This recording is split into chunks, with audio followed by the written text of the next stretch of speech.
Oh, are you the little shit who's stolen my fucking armor? Hello, mister. The netpicker's daughter waves at you. Do you know anyone named Ruby? Luby. Suddenly the girl gets all serious and leans in, as if she's about to tell you a secret. My mum tells me that I'm a big girl. But she doesn't know that I can say, or like, sometimes I can, but then, Kids. The lieutenant shakes his head. I heard there was a girl around here who has armored gloves. Is that you? Oh, I had gloves, very big ones. Heavy, too.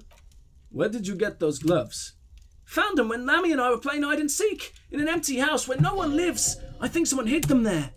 She doesn't want you to think she stole them. And where are the gloves now? She pouts. I hid them. The twins were going to take them. They're stupid. She lifts her stuffed toy up and looks into its remaining eye, as though searching for confirmation. We're going to need those gloves. It's an important police business. He insinuates the last two words carefully. Oh, she doesn't seem to understand, but the lieutenant's tone has conveyed to her the important part. They're in my sandcastle. She points somewhere outside. Behind our house, under the sand. You can break the castle. It's not very good. Oh, I don't want to break the little castle. I like you, Lily. Bye. The girl's large, curious eyes remain fixed on you. Oh, she's adorable. I normally hate kids in games. I think the key is to just not give them a voice. Because I hate Kuno. There we go. There are a few I like Clementine from The Walking Dead 1. Fucking Haruka from Yakuza. She's the best. What do we got in here? That's not a cot. It's already been destroyed. Weather has not been kind to Lily's little sandcastle. The once mighty towers are quickly eroding away. And see something shining back at you from what must have been a vast underground catacomb network. Wow. Broken. The little castle? The lieutenant smiles a little smile. The reigning lord must have come to put some really... What? The reigning lord must have come upon some really... I imagine it's tough times. Tough times to let it slip into such... So you can't spell tough, but you can spell decrepitude.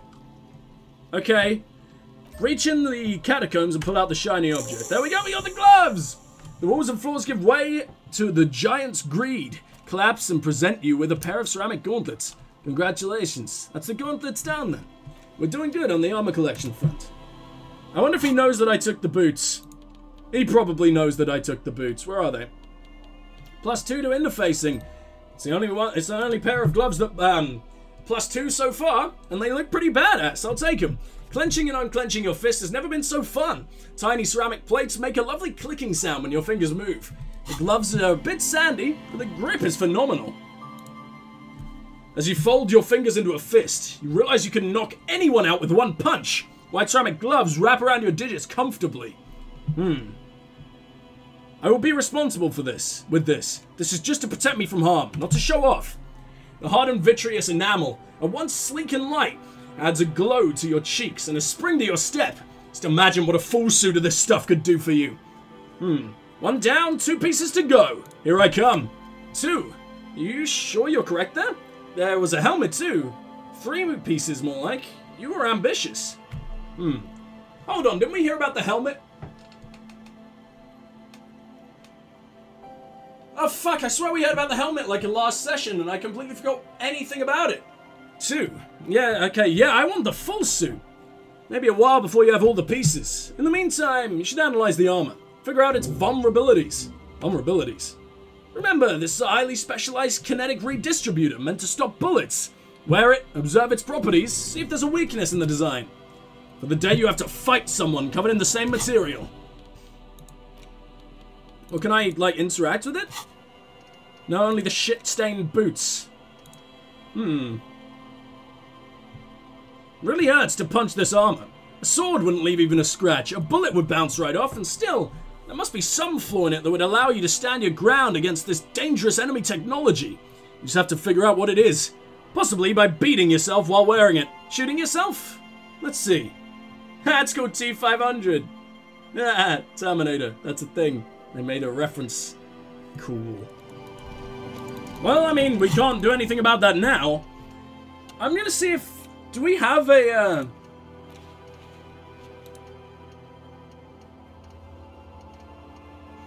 I really thought we'd have, like, a mission, something to do with the fucking helmet. I swear we heard about, like, the helmet. I could be entirely making it up, but I could have sworn. Right, children, tell me about Ruby. Is Lily your sister? Yes. Yes? Yes. That's it? You're being laconic about it. It doesn't look like he knows what that means. Of course he fucking doesn't. I don't even know. Siri? Hey, Siri. Define laconic.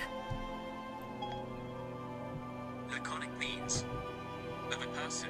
Using very few words. Why is it such a long word to describe someone who uses very few words? Hey, kids. You seen any bad people around? One of the twins looks up, his mouth slightly open. What bad people? He asks. I don't think questioning 4-year-olds without their parents present is going to crack the case, says the lieutenant. And we're definitely doing it. Ah. Hey, old lady. The policeman. Seen Ruby? What can our village do for you? I found this jacket, but it's filthy. Could you wash it for me? I can wash it for you, she says after looking the jacket over. It's going to take about half an hour. Think you can stay put for that long? Hell yeah! I could use a breather. It's been another track and field day. The lieutenant says, rubbing his thigh.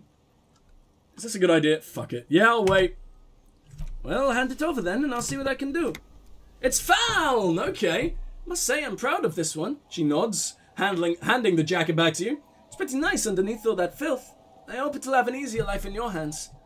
Have you seen a red-haired woman named Ruby around the coast? Nay, I haven't seen anyone lately. Okay, but do you know who I'm talking about? This is my little cinderblock town. She nods with a wrinkled smile. I know what goes on around here. She's being evasive. She knows something. There was a murder in Martinez. He points east. She might be a suspect. We would appreciate your help. Would you know? She turns to him. I know how this world works, and it doesn't work when people tell on each other. You know something, and we're here to help.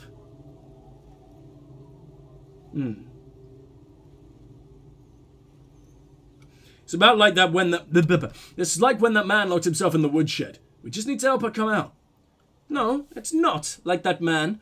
With him, we called you. Right now, you just arrived by yourself, like a raven plucking at the window glass. I see. You know something, and you've decided not to tell us. There's not much to tell.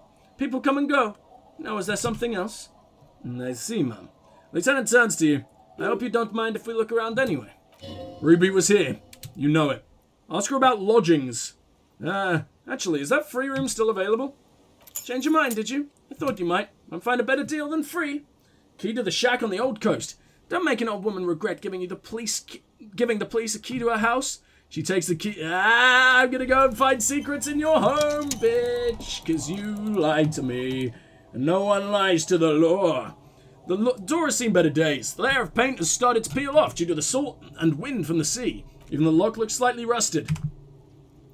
I'll wait outside to give you some time and privacy to check out your new living arrangement and look for any signs of Ruby. But just so you know, after we're done with the day, I'll still be staying in the Whirling in Rags for the night. We'll meet in front of the shack in the morning. The key turns with a satisfying click. You can enter the shack now. I'm still staying in the Whirling. I just want to see if there's any secrets in here. Oh, what do we got up here? This intricate heat engine hums quietly, giving out a pleasant warmth. Using a thermodynamic expander condenser cycle. Nice. Floorboards creak under your step. Looks like floorboards creak under your step. Nice. It was in that position. What do we got here?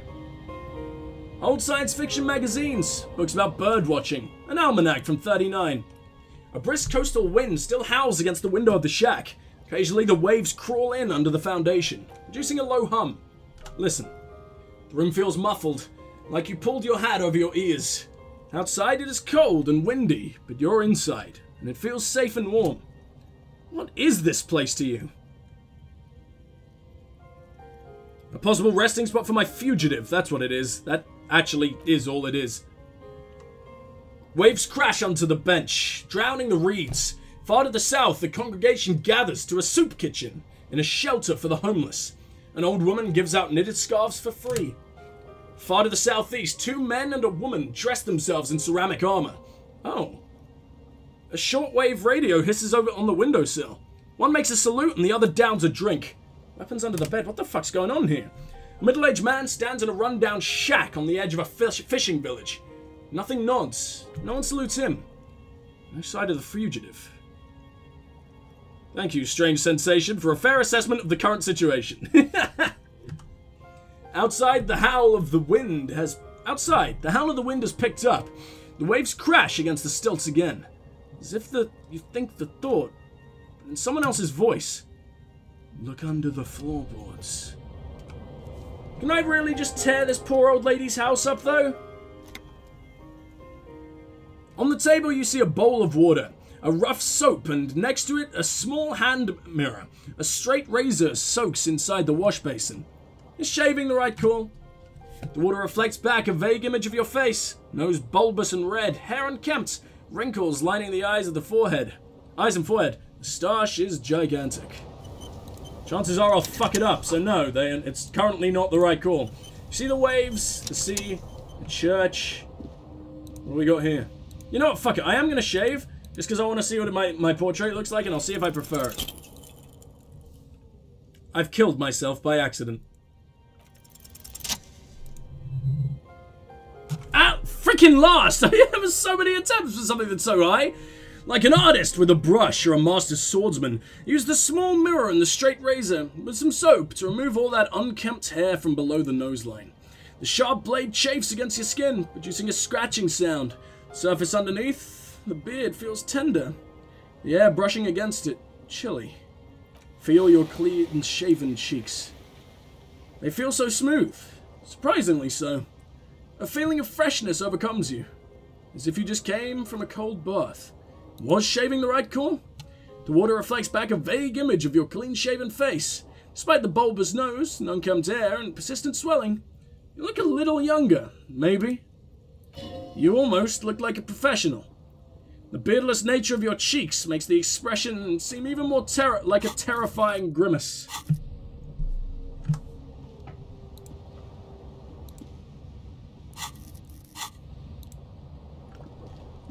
Do I like this? I don't know.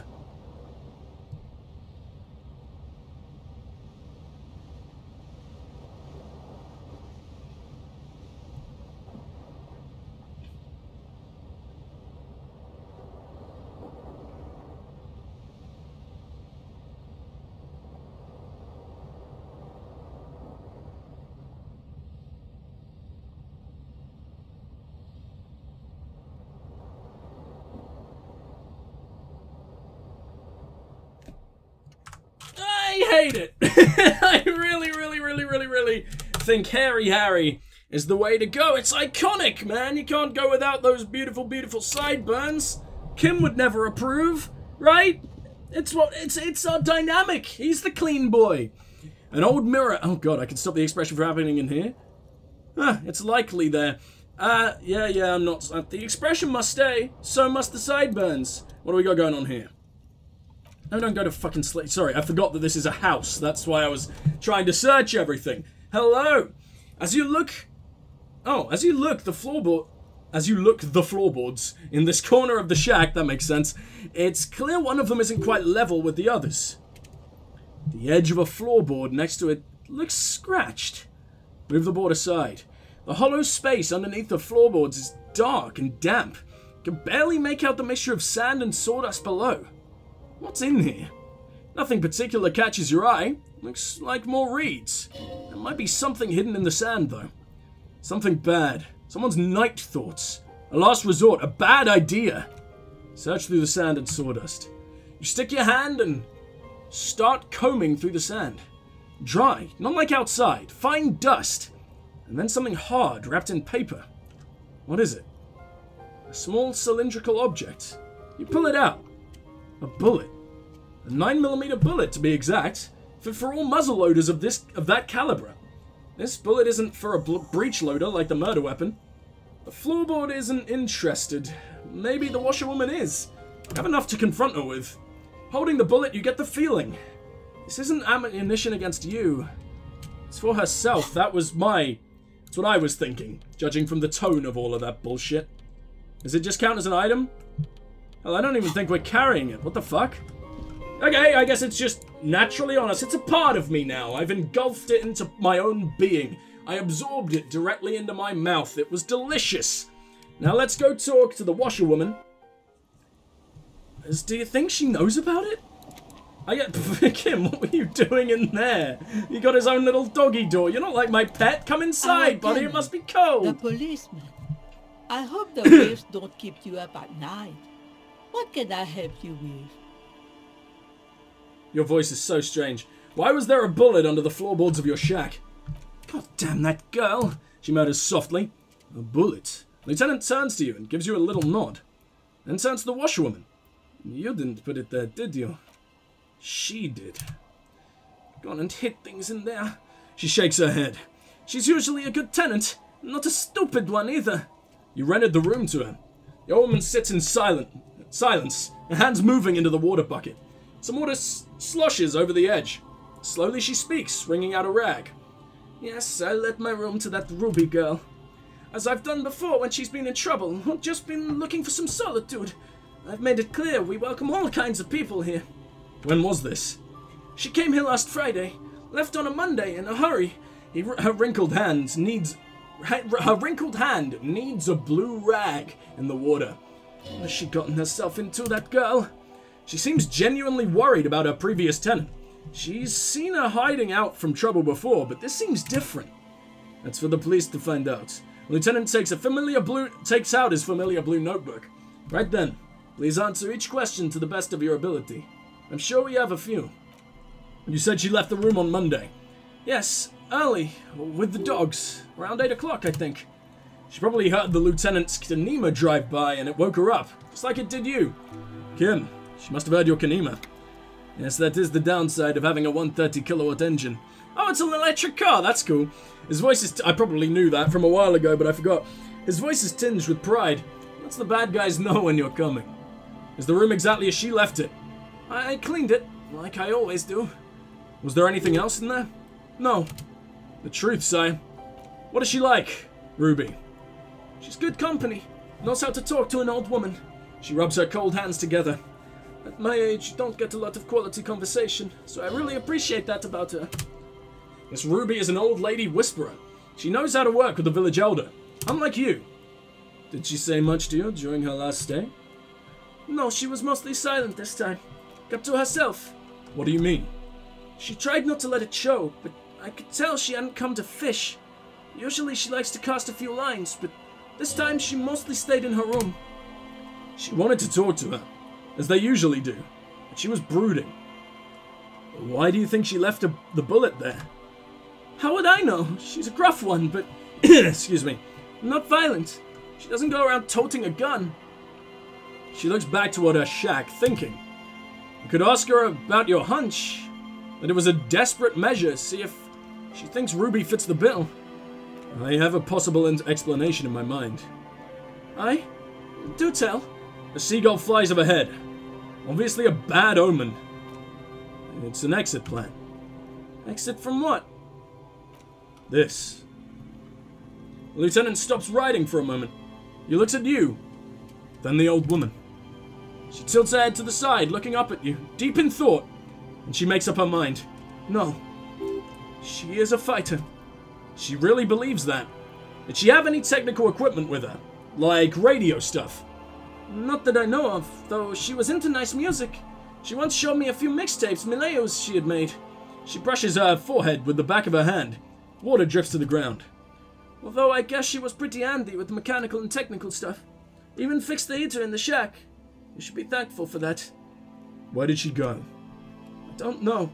Further up the coast. She tried to leave quietly, but the hinges on the door screeched like a cat in heat. Woke me up. I heard her rushing in those heavy boots, leading up north.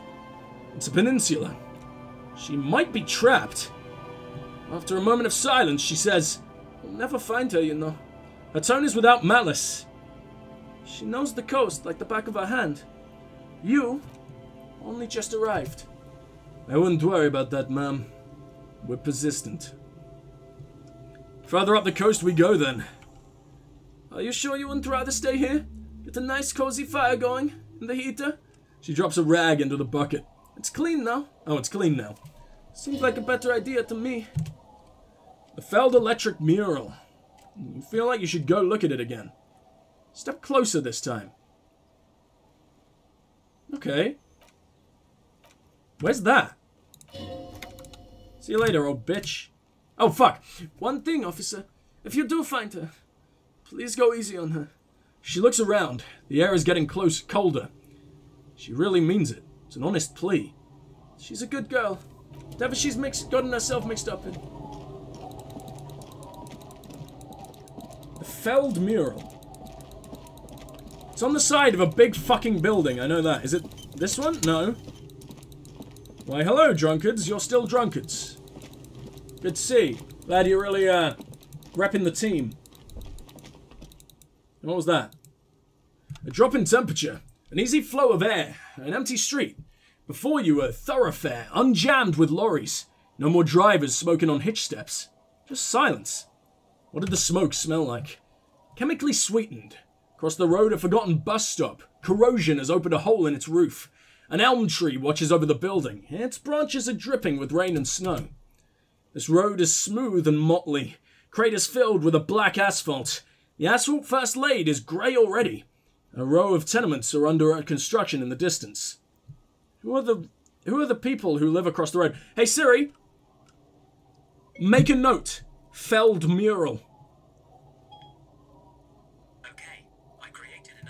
Okay, just because I was really worried I was going to forget about it while I was doing this. Who are the people who live across the road? A tub warms with water. White with soap. A man bathes while radio waves transmit the lottery numbers. 4, 18, 21, 4, and 1. A modern washing machine rattles a drawer full of silverware. His boyfriend is on his way home. He brings tins of meat and vegetables with him. Their pockets are heavier with money, but only slightly. What about the bus stop? 312D. Well, sorry, 302D. Fuck me. 312. You can count, can't you, you fucking idiot? There we go. 312D. Young girls used to come here, huddled up, hoping for more warmth than their thin coats give them. The bus took them to school. It has not run for 8 years. There were not enough girls to sustain its cost. What about the road? Craters pocked the surface. Children played in them until heavy trucks full of black pitch, apparently, rolled in. The landowners have filled the craters with money. It is a vital artery, a flow of trade. That's enough. Wind moves the aerosol. Detective stands behind the boom barrier. Breves moves a curl of his hair. Where are you, Mural? I want to get that done before we finish the fucking session, because it's nearly that time again, boyos.